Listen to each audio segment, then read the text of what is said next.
Bonjour à tous chers mortels, c'est Dragman, on se retrouve avec un nouvel avis manga sur A Couple of Cup-Cos, un manga où il y a eu quelques débats de ce que j'ai vu, donc on va regarder. A Couple of Cup-Cos, c'est un shonen comédie romantique fait par Yoshikawa Miki, qui a fait Drôle de Rakai, et Yamada-kun notamment, qui est le manga le plus connu de cet auteur je pense. En tout cas moi c'est avec ce manga là que j'ai découvert l'auteur.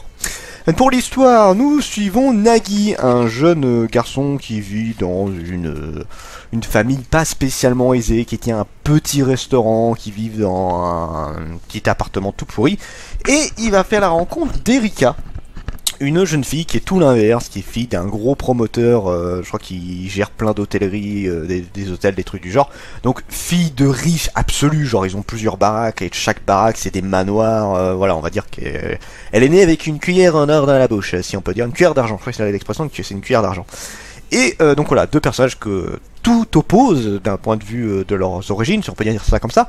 Et ben pas tant que ça, parce qu'en fait, à leur naissance, ils ont été échangés. Donc Nagi était normalement l'enfant de la famille de riches, et Erika était normalement l'enfant de la famille plus pauvre.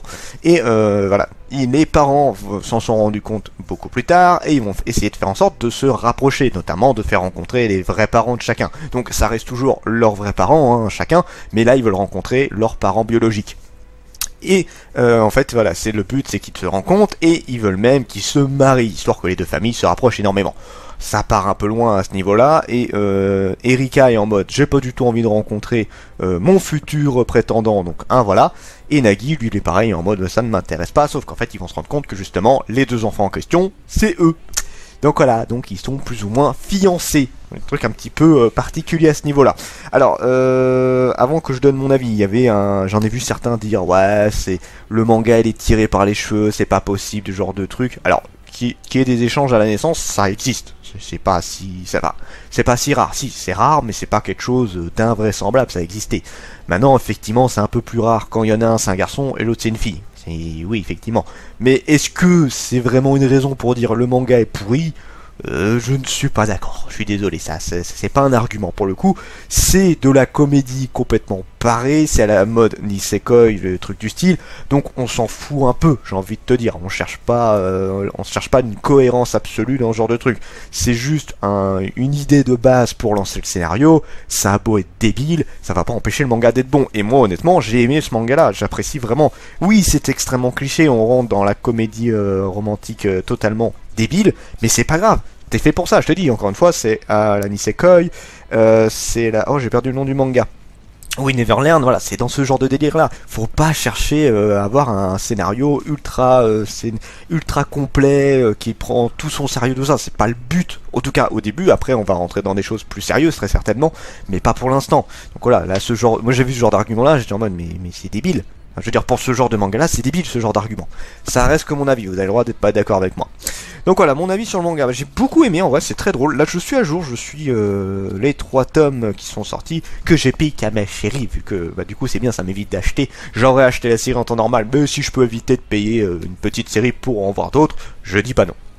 Donc voilà, manga qui est fort sympathique, on a des personnages hauts en couleur, notamment que ce soit les parents, que ce soit les personnages principaux, même la sœur de Nagi qui est très intéressante et qui fout un petit peu le bordel également, ça on va en parler un petit peu plus. Donc on le redit, Nagi c'est le personnage qui est un très bon élève, qui travaille dur, tout ça.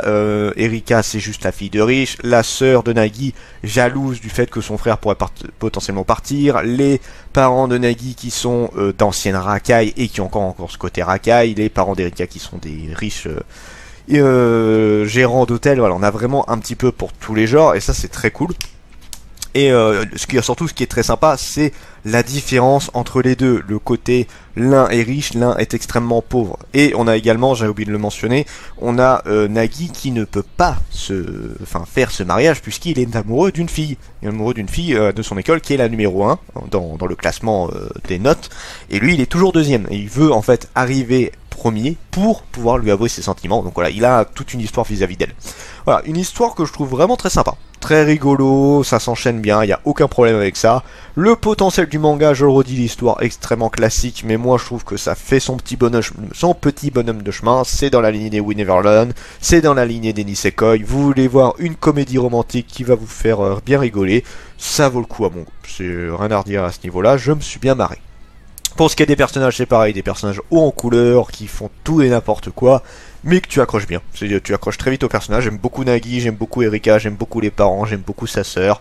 On n'a pas encore beaucoup vu les parents d'Erika, on a vu surtout son père, et vite fait je trouve, donc je suppose qu'on le verra un petit peu plus tard. Pour ce qui est des dessins, bah, c'est du même niveau, hein, c'est du même niveau que Yamada-kun, plus ou moins un peu plus détaillé parce que bah, il s'est amélioré avec le temps, donc il y a quand même pas mal de détails. On n'a pas des décors de malade parce que c'est pas le but, hein, c'est de la comédie romantique, donc le décor n'est pas le but premier, mais il y en a quand même pas mal, je trouve. Et pour ce qui est des personnages, pour ce qui est des mimiques, tout ça, ça colle parfaitement, je n'ai absolument rien à dire là-dessus. Jusqu'où le manga peut aller?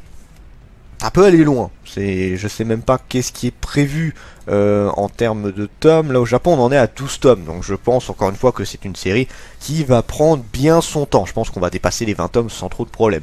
Est-ce que c'est mal? Non. C'est encore une fois, ça dépend comment gère l'auteur. C'est le genre de série qui peut durer presque indéfiniment. C'est le genre de série où il faut voir où l'auteur veut vraiment se placer. Donc au Japon ça continue encore. Donc on peut supposer que ça marche plutôt bien.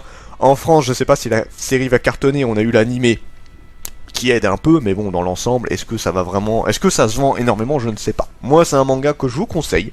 Si vous aimez les comédies fantastiques... c'est pas une comédie fantastique. Pour ceux qui aiment les comédies romantiques, allez-y, ça vaut vraiment le coup d'œil. Ce n'est pas une petite perte. Voilà. Sur ce, c'était Dragmar, et je vous dis à la prochaine, chers mortels.